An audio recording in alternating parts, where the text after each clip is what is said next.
उनको एसएससी आ रहा। आपके 25 क्वेश्चन रहने वाले हैं। आपका समय ज़्यादा नष्ट नहीं करते हैं और जल्दी से क्वेश्चन की ओर बढ़ते हैं। पहला क्वेश्चन आया था कि शेड्यूल 7 जो है वो किससे संबंधित है। तो आपको पता है कि ये 3 जो सूची हमसे संबंधित है, एक तो संघ सूची हो गई, राज्य सूची हो गई और समवर्ती सूची हो गई। संघ सूची आपको पता है इस पर केंद्र जो है वो कानून बनाएगा। राज्य सूची पर राज्य और समवर्ती पे दोनों बना सकते हैं, लेकिन ज़्यादा मान्य केंद्र का होगा। ये हमने आपको पता है समवर्ती सूची का जो प्रावधान है हमने ऑस्ट्रेलिया से लिया है ना, ऑस्ट्रेलिया से। आगे चलते हैं। अगला जो आपका प्रश्न आया था वो था कि जो क्लाइमेट चेंज एडेप्शन है उसका उद्देश्य क्या है। तो वो जलवायु परिवर्तन के जो नकारात्मक प्रभाव हैं उनको कम करना है और नई परिस्थितियों के अनुसार ढलने के लिए योजनाबद्ध कदम उठाना है। इनसे जो हानि होती है उनको कम करना है। जलवायु सहनीय अवसंरचना का निर्माण करना है। जल प्रबंधन में सुधार करना है, improving water management and climate के लिए जो आपकी अनुकूल वो कृषि जो है एग्रीकल्चर उसके लिए भी, जैसे जो सूखा रोधी फसलें हैं वो, आपदा चेतावनी प्रणाली और पारिस्थितिकी तंत्र में जो संरक्षण के लिए मैंग्रोव आर्द्रभूमि वगैरह, ये इसके कुछ प्रमुख उद्देश्य थे। अगला प्रश्न है आपका जो ऑर्बिटल वेलोसिटी है उससे। किसी पिंड को किसी ग्रह के चारों ओर स्थिर कक्षा में बने रहने के लिए जो आवश्यक न्यूनतम वेग है, ठीक हो, आपका जो ऑर्बिटल वेलोसिटी बोलते हैं, है ना। यहाँ से भी आपका एक क्वेश्चन आया था। अगला आपका जो है स्कैरसिटी डेफिनेशन ऑफ इकोनॉमिक्स, ये किसने दी थी। तो ये आपकी दी थी जो लियोनल रॉबिन्स थे, उन्होंने दी थी। अभाव उस मूल आर्थिक समस्या को दर्शाता है जिसमें मानव इच्छाएं असीमित होती हैं लेकिन उन्हें पूरा करने के लिए उपलब्ध संसाधन सीमित होते हैं। वो कहता है ना बाबूराव कि यहाँ जेर खाने को पैसा नहीं है रे बाबा। वो वाली बात है कि सपने तो बहुत कुछ देखते हैं लेकिन करने के लिए पैसा भी तो नहीं होता है। वही बात, इसी अभाव के कारण संसाधनों के सर्वोत्तम उपयोग हेतु चुनाव करने पड़ते हैं। फिर आपको बताया कि चॉइसेज आ जाती है व्यक्ति की। अगला प्रश्न ये आया था कि जो भारतीय अंतरिक्ष स्टेशन है उससे संबंधित था। तो ये कक्षा में भारत का अंतरिक्ष स्टेशन होगा। It will be India's space station in orbit. ISRO वर्ष 2035 तक भारतीय अंतरिक्ष स्टेशन को विकसित कर अंतरिक्ष में स्थापित करने की योजना बना रहा है। और इसी के साथ आपको पता है कि जो कौन जो बड़े बड़े मिशन है, आपको पता है जैसे गगनयान मिशन होने वाला है आपका, वो 2027 में उसको एम किया गया। इससे भी आपको पता है, प्रश्न आया था, हमने वाली कक्षा में किया था। भारत का लक्ष्य अपना एक मॉड्यूलर अंतरिक्ष स्टेशन बनाना है जहाँ दीर्घकालिक अंतरिक्ष अनुसंधान किया जाएगा, लॉन्ग ड्यूरेशन स्पेस रिसर्च। इसके लिए मुगल जो प्रोविंशियल कैपिटल थी आपकी, उनसे क्वेश्चन आया था कि इनमें से कौन सी नहीं है। तो जो बीदर जो है आपका, बीदर ये नहीं है। बाकी ये तीनों ही जो है वो मुगल प्रोविंशियल कैपिटल रही हैं। लाहौर, इलाहाबाद और अजमेर। लाहौर आपको बताया कि वर्तमान में कहाँ है, ये पाकिस्तान में है, पाक में। इलाहाबाद कहाँ आपको पता है, यूपी में है। और अजमेर आपको तभी वर्तमान में राजस्थान में। आगे चलते हैं। दीनदयाल अंत्योदय योजना, इससे एक प्रश्न आया था कि इसका उद्देश्य क्या है। तो ये जो स्वयं सहायता समूह है, सेल्फ हेल्प ग्रुप्स, उनका गठन, सुदृढ़ीकरण और विशेषकर जो महिला SHG हैं, यानी जो सेल्फ हेल्प ग्रुप्स, उनके लिए जून 2011 में ग्रामीण विकास मंत्रालय द्वारा इसे शुरू किया गया था। जो आपका मिनिस्ट्री ऑफ रूरल डेवलपमेंट है उसने ग्रामीण गरीबों को स्वरोजगार और आजीविका के अवसर प्रदान कर गरीबी को कम करना, यानी इनको सपोर्ट करना ताकि पॉवर्टी जो है वो कम हो, उसके लिए। अगला ये था कि जो sound wave travels from air to water, तब क्या होता है। तो गति बढ़ती है और तरंग दैर्ध्य भी बढ़ता है। वेवलेंथ इंक्रीज जो इंक्रीज होती है आपकी, और स्पीड भी इंक्रीज होती है। जब ध्वनि वायु से जल में जाती है तो उसकी वेग बढ़ जाती है क्योंकि ध्वनि सघन माध्यम से तेजी में चलती है। तरंग दैर्ध्य बढ़ता है लेकिन आवृत्ति समान रहती है। माध्यम बदलने पर आवृत्ति नहीं बदलती दोस्तों। बास्केटबॉल में स्विच क्या है। बास्केटबॉल में जब गेंद सीधे हुप से होकर गुजरती है तो उस सफल शॉट को क्या कहते हैं। तो उसी को आपका जो स्विच बोलते हैं। जब बास्केटबॉल रिम या बैकबोर्ड को छुए बिना सीधा जाल में चला जाता है तो उसे स्विच कहते हैं। ये सटीक और परफेक्ट शॉट का संकेत होता है। It indicates perfect accuracy in shooting. आपका लाल किले से प्रश्न आया था कि जो रेड फोर्ट है उसका निर्माण किसने करवाया। तो उसका निर्माण जो शाहजहां ने करवाया था। दिल्ली भारत में ही, आपको पता ही है।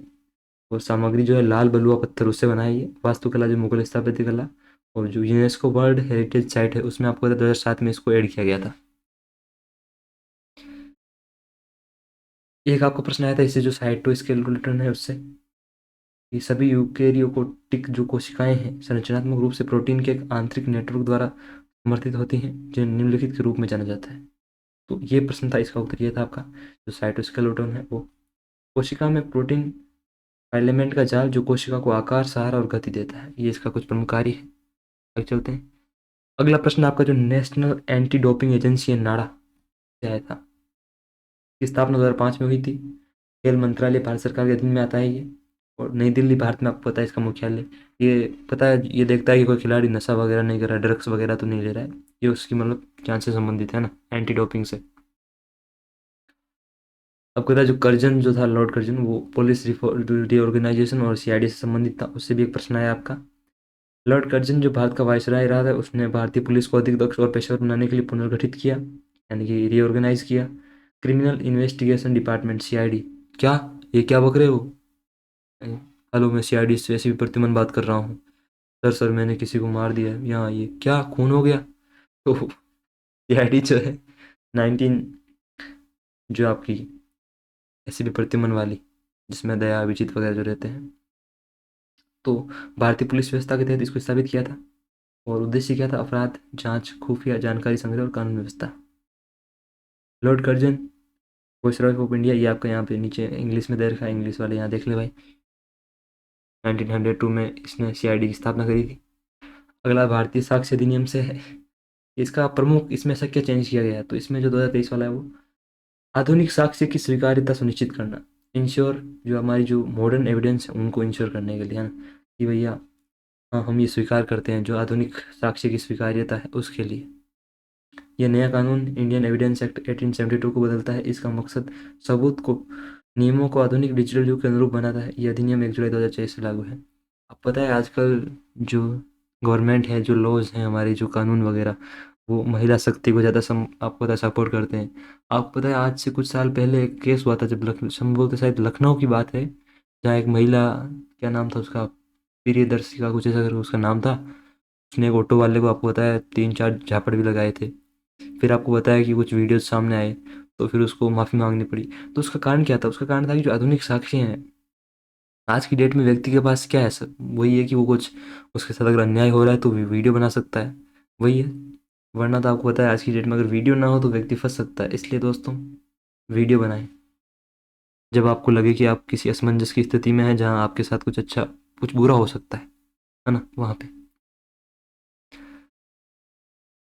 जो आपका सॉलिसिटर जनरल ऑफ इंडिया है 2024 में, वो तुषार मेहता है। पद का महत्व, भारत का दूसरा सबसे वरिष्ठ सरकारी कानूनी अधिकारी होता है, जो अटॉर्नी जनरल है उसके बाद। पद पर नियुक्ति, पहली बार उन्हें 10 अक्टूबर 2018 को संभाला था उन्होंने। पुनर्नियुक्ति कब हुई? उन्हें 30 जून 2023 को 3 साल के लिए पुनर्नियुक्त किया गया है। कार्यकाल, उनकी वर्तमान जो नियुक्ति है वो 30 जून 2026 तक की है, या सरकार की अगली निर्देश तक, है ना। कुछ भी खेल हो सकता है, लेकिन अभी तो वर्तमान में तुषार मेहता है। यहाँ से एक आपका प्रश्न आया था। यक्षगान, जो आपको पता है कर्नाटक से है संबंधित, कर्नाटक से। यक्षगान कर्नाटक की पारंपरिक लोक रंगभूमि शैली है, traditional folk theatre from Karnataka, जिसमें नृत्य, संगीत, संवाद, वेशभूषा और मंच कला शामिल है। इसकी कुछ विशेषताएं हैं। एक तो आपको पता है ये जो रामायण, महाभारत और पुराणाज, उस पे इसकी जो थीम्स है वो मोस्टली इसी पे रहती हैं। ये इलेबोरेट करता है आपके जो कॉस्ट्यूम्स वगैरह हैं, फेस पेंटिंग वगैरह हैं, जो मुखौटे हैं, है ना। मुखौटे तो आपको पता है काफ़ी सारे लोग पहनते हैं। इंडिया में ज़्यादातर जो भी वीडियोस बनते हैं उनमें मुखौटों का बहुत विशेष प्रयोग होता है। ये भी आपसे पूछ ले, पता नहीं कैसे कैसे तो मुखौटे पहनते हैं इंडिया में लोग। आपने देखी भी होंगे कुछ वीडियोस उनके तो। और इसमें जो वाद्य यंत्र आपके प्रयोग होते हैं वो चंदे, मडले और हारमोनियम। पता है हारमोनियम का इंडिया में जो एक फेमस नाम है, ध्यान रखना है आपको स्टडी के लिए, तुलसीदास बोरकर। तुलसीदास बोरकर हो गया आपका। और आपका अप्पा जलगांवकर हो गया ना, Jalgaonkar.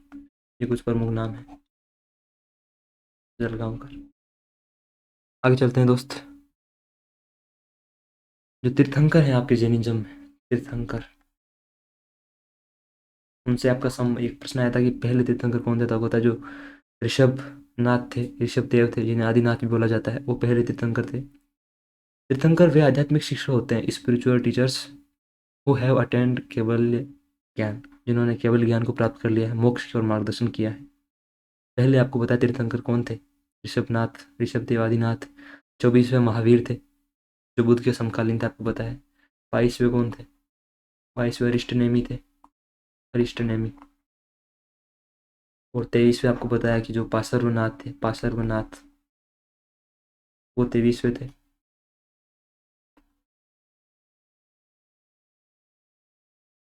Density of roads in India, Bharat में जो सड़कें हैं उनका जो जनघनत्व है, जनघनत्व तो जनसंख्या घनत्व से संबंधित है, लेकिन जो घनत्व है सड़कों का भारत में,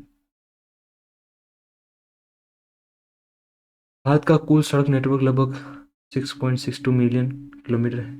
मात्रात्मक घनत्व लगभग 1.94 किलोमीटर सड़क प्रति वर्ग किलोमीटर जमीन के अकॉर्डिंग है। जनसंख्या के अनुसार घनत्व करीब 5.13 किलोमीटर सड़क प्रति 1000 पीपल है। और सरकार की स्टेटिस्टिक्स के अनुसार 2016 के अनुसार सड़क घनत्व था वो 170 किलोमीटर सड़कों का लंबा 100 वर्ग किलोमीटर में ना, स्क्वायर किलोमीटर में। जनसंख्या अनुकूल घनत्व जो है 2011 की सेंसस के अकॉर्डिंग वो ये है कि लगभग 4.63 किलोमीटर सड़क प्रति 1000 लोगों के लिए है ना। क्षेत्रीय अंतर भी है, केरल का जो सड़क घनत्व है वो बहुत ऊंचा है, लगभग 548 किलोमीटर है 100 वर्ग किलोमीटर पे, और जम्मू कश्मीर में बहुत कम है, 12.14 ही है। अंदर क्या है, क्योंकि केरला में आपको पता है एजुकेटेड पीपल है ना, let's compare God's own countries are, तो एजुकेटेड जो आपका स्टेट है आपको पता है। मजाक की बात है, लेकिन मजाक सेट के भी जहाँ एजुकेशन होती है वहाँ आपको पता है डेवलपमेंट तो होता ही है। लेकिन हमारे यहाँ तो लोग ऐसे हैं जो एथिक्स को पढ़ के एथिक्स ही बेच देते हैं। हमारे कुछ जो बाबू हैं सरकारी गवर्नमेंट, क्या बोले, हमारे यहाँ लोग ही ऐसे हैं जो आपको पता है, पहले तो वही लोग होंगे जो सरकार को क्रिटिसाइज करेंगे, और वोट भी वही लोग देते हैं सरकार को। नेता, मानता हूँ मैं नेता बुरे होते हैं, नेता तो बुरे होते नहीं, लेकिन नेताओं का चयन करता कौन है? चयन जनता करती है। आज आप जो नेता देख रहे हैं, जो नेता हैं बड़े स्तर पर नेशनल लेवल पे, कभी वो तो कभी वो भी बचपन जिया होगा उन्होंने, तब जब उनके घर वाले अगर उन्हें अच्छा एथिक्स वगैरह देते तो आज वो अच्छे होते। लेकिन हो सकता है टाइम पे वो किसी और नेता को क्रिटिसाइज कर रहे होंगे उस समय जब वो नेता छोटा था, लेकिन वो नेता भी बड़ा हो गया। तो अगर आज से ही ये प्रण किया जाए, जो जनता इतनी कहती है कि ये नेता खराब हैं, ये नेता वो हैं, अगर वो आज से ही अपने जो होने वाली जो भावी पीढ़ी है उनको अच्छी अच्छी चीज़ें सिखाई जाए, तो हो सकता है जब भविष्य में नेता उन्हीं में से चुनेंगे तो कुछ अच्छे नेता मिले। लेकिन ऐसा होगा नहीं हमारे यहाँ, क्योंकि लोग एथिक्स का बड़ा ज्ञान देते हैं चंपकलाल की तरह, लेकिन जब समय आता है तो सब सारी एथिक्स बेस डालते हैं। और यही है, यहाँ लोग सब ये कहते हैं कि अपना करो और कल्टी लो। तो इस देश का भविष्य जो है वो युवाओं पर निर्भर करता है, विवेकानंद जी ने आपको बताया, कहा भी था। आगे चलते हैं, आज के लिए इतना ही ज्ञान काफ़ी है, क्योंकि अभी हम भी युवा ही है, हमारे पास भी उतना ज्ञान है नहीं, ये सारा उदाहरण ज्ञान है। जो जुवेनाइल पॉपुलेशन है 2011 की सेंसस के अकॉर्डिंग, वो इंडिया में 30.76% है, जो आपकी कुल जनसंख्या है उसका।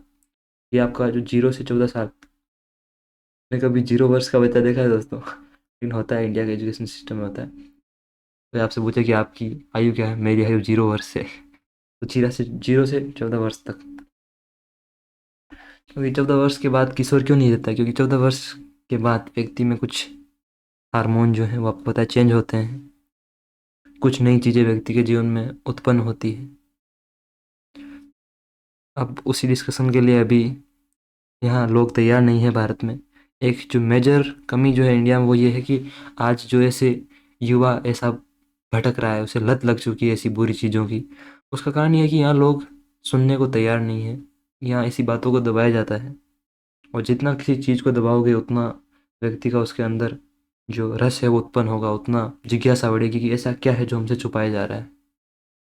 बात करनी चाहिए इन मुद्दों पे, लेकिन बात नहीं की जाती है। जो टीचर हैं वो भी नहीं बताते हैं। टीचर्स के नीचे बच्चे कमेंट सेक्शन में, वीडियो के नीचे कमेंट करते हैं कि सर मैं इस एडिक्शन से जूझ रहा हूँ, प्लीज़ बताइए। अब सर क्या बताएंगे, सर तो खुद के एडिक्शन से जूझ रहे हैं, लेकिन सर भी नहीं बताते हैं उसको। सर को बताना चाहिए इस फ्रेंड के तौर पे, डिस्कस तो करना ही चाहिए ना यार, डिस्कस से ही आपको पता है प्रॉब्लम का सोल्यूशन निकलता है। इंडस रिवर जो है आपकी सिंधु नदी, उससे आपका प्रश्न आया था। प्रश्न क्या था वो मैं आपके लिए पूरा लेके आया हूँ। हो सकता है कल ये वीडियो डिलीट हो जाए, ये चैनल डिलीट हो जाए, लेकिन क्या है कि जीवन में रिस्क तो लेना ही पड़ता है, आपको भी पता है, क्योंकि जीवन में अगर हम रिस्क ना उठाएं तो कुछ कर भी नहीं सकते, वो तो करना ही है। कौन सी नदी जिसे तिब्बत में शेर का मुंह या सेंगी खंबन कहा जाता है, लद्दाख और जास्कर के बीच उत्तर पश्चिम में बहती है, गिलगित के पास एक घाटी को काटती है और नंगा पर्वत के पास पाकिस्तान में प्रवेश करती है, तो वो सिंधु नदी है। इसका उद्गम जो तिब्बत है वहाँ होता है, लद्दाख की सीमा के पास। लंबाई जो है वो 3180 किलोमीटर है इसकी। चाइना, इंडिया और पाकिस्तान में ये बहती है। मुख्य उपनदियाँ जो है झेलम, चेनाब, रावी, बीस और सतलुज वो है। प्रवाह दिशा की है इसकी, उत्तर पश्चिम से अरब सागर की ओर। उत्तर पश्चिम कौन सा? अब एनआर सर मैप के माध्यम से ये दिखाएंगे कि देखो, मुझे मैप आता है ना, होता है ये, हर व्यक्ति के अंदर होता है कि वो दिखाता है कि देखो अब मैं एक परफेक्ट टीचर के रूप में आपको समझाता हूँ। तो होता क्या है कि उत्तर पश्चिम पश्चिम दिशा आपको पता है ये वाली है। तो यहाँ जो आपका तिब्बत वगैरह यहाँ से ये इस तरह यहाँ से बहती हुई यहाँ चली जाती है ये। थोड़ा ऊपर की ओर मान लो यहाँ से बहती है, यहाँ भी बहती है, यहाँ भी तो चौड़ाई भी तो होगी, एक जगह से तो बहेगी नहीं। तो यहाँ से बहती हुई जाती है पाकिस्तान में, है ना। Jinnah, it's successes, failures and role in history, ये कुछ पुस्तक हैं जो लिखी है किसने, इश्तियाक अहमद द्वारा, जो स्टॉक होम यूनिवर्सिटी के राजनीतिक विज्ञान के प्रोफेसर हैं। उन्होंने बहुत सारे संग्रहित अभिलेखों, पत्रों और भाषणों का इस्तेमाल किया है, जिससे ये बायोग्राफी नीचे ऊपर की राजनीतिक यात्रा को गहराई से दिखाती है। किताब में यह विश्लेषण है कि कैसे जिन्ना ने शुरुआत में हिंदू मुस्लिम एकता के पक्ष में काम किया और बाद में दो राष्ट्र सिद्धांत के कट्टर समर्थक बन गए। ये भी सवाल उठाया गया है कि क्या उन्होंने पाकिस्तान को एक धार्मिक राज्य के रूप में सोचा था। सोचा ही होगा। वो किताब हमें तो बस एग्जाम की दृष्टि से पढ़ना है, हमें क्या है इससे संबंधित, हमें तो कोई उतना इससे इंटरेस्ट है नहीं। आपके जो 36वें राष्ट्रीय गेम है इंडिया के, उससे संबंधित प्रश्न आया था कि कथन आए थे दो तीन। एक तो ये कि 2022 में आयोजित हुआ है, मेजबान राज्य गुजरात इंडिया, जहाँ सबसे ज़्यादा वर्तमान डेवलपमेंट होता है, क्योंकि छोड़िए, मेजबान शहर अहमदाबाद, गांधीनगर, सूरत, वडोदरा, राजकोट और भावनगर। तारीखें 29 सितंबर से 12 अक्टूबर 2022। नारा क्या था इसका, सेलिब्रेटिंग यूनिटी थ्रू स्पोर्ट्स, खेल के माध्यम से एकता का जश्न। कौन सी एकता है इस देश में। अगर आप साउथ इंडिया में जाओगे तो फिर नॉर्थ इंडिया को गाली पड़ेगी भाषा के लिए, no in here only Kannada, है ना, कन्नड़। हाँ, मानना कि हम ऐसे बोल सकते हैं कि हाँ हम जरूर कोशिश करेंगे, अगर हमारे पास समय रहा तो हाँ सीखेंगे, कल्चर को बिल्कुल सीखेंगे, लेकिन ये कौन सी बात है कि पहले बोलो ही बोलो। उधर आप नॉर्थ में जाओगे तो फिर वो उधर जो नॉर्थ ईस्ट वालों को मोमो मोमो बोलेंगे कि अरे ये तो मोमो है मोमो है। अब इससे वो नॉर्थ ईस्ट वाले भी अपने आप को, अब उनको थोड़ा मतलब ऐसा अच्छा लगे तो इसके लिए ये कुछ लोग कमेंट करते हैं कि अरे यार नॉर्थ ईस्ट वाले तो सबसे स्वीट पीपल हैं, बहुत अच्छे। अब वो नॉर्थ ईस्ट वाले भाव खाएंगे, वो बोलेंगे कि अरे तुम नॉर्थ वाले छपरी हो, हम हैं जो ब्यूटीफुल पीपल हैं हम। तो ये चलता रहता है। अब इसको, इससे हमें क्या संबंध है, संबंध कुछ नहीं है, हमें हमें बस पढ़ के आगे जाना है और खत्म है बस बात। कभी कभी जीवन में व्यक्ति मतलब थक जाता है इन चीज़ों से कि क्या चल रहा है, फिर व्यक्ति अंत में ये सोचता है कि जो हो रहा है वो चलने दो, हम कुछ कर नहीं सकते क्योंकि इन चीज़ों पे हमारा नियंत्रण नहीं है। हमारा नियंत्रण ये है कि हम पढ़ाई करें और आगे बढ़ें, उसी पे चलते हैं। रेलवे किराए और माल भाड़े पर कर किस स्तर की सरकार को प्राप्त होता है, तो वो संघ को प्राप्त होता है, ध्यान रखना। संघ की जो सरकार होती है ना, प्रधानमंत्री और जो मिनिस्टर्स होते हैं, आपको पता है जो रेल मंत्री अश्विनी वैष्णव वगैरह, वो। एक आपकी जो रानी गाइदिन्ल्यू, अब इनका नाम ऐसा ही है, ये नागालैंड से थी, इनसे प्रश्न आया था इनको किस लिए जाना जाता, तो इन्होंने नागालैंड में अंग्रेजों के खिलाफ आंदोलन किया। 26 जनवरी 1915 को लोंगकाओ मणिपुर में जेलियांगरोंग ट्रांग में ही नागा समुदाय की थी, वहाँ इनका जन्म हुआ। तेराका आंदोलन, 13 वर्ष की उम्र में उन्होंने अपने चचेरे भाई हेपो जादुनांग द्वारा शुरू किए धार्मिक समाजतर आंदोलन में भाग लिया। ब्रिटिश शासन के खिलाफ विद्रोह धार्मिक आंदोलन को राजनीतिक स्वरूप दिया। जेलियांगरोंग जनजातियों को ब्रिटिश टैक्स न देने का आह्वान किया। ए साबजी ए सापरी कहीं सीख गया ना मुझको, ऐसा बोलते हैं वो नॉर्थ ईस्ट में, एक भाई है वो ऐसा ही बोलता है, ए सापरी सौट देगा। गिरफ्तारी और जेल, 1932 में 16 वर्ष की आयु में गिरफ्तारी हुई, उन्हें आजीवन कारावास की सजा दी गई और उन्होंने करीब 14 वर्ष जेल में बिताए। इन्हें जो रानी की उपाधि है वो चिच्चा ने दी थी। चिच्चा कौन, चिच्चा नेहरू चिच्चा। अभी कल जो था वो आपको बाल दिवस था, है ना, चिल्ड्रंस डे 14 नवंबर को। चिच्चा भी, कुछ चिच्चाई में कुछ बुराई थी कुछ अच्छाई थी। जब आपको भी व्यक्तिगत रूप से सुनने पड़ेंगे तो आप समझ पाएंगे। आजकल आपको पता है हवा चिच्चा के खिलाफ बह रही है, क्या कर सकते हैं इसके बारे में। तो ये आपकी क्लास यहाँ पे होती है एंड, ये आपके मैंने प्रश्न करवा दिए हैं आपको।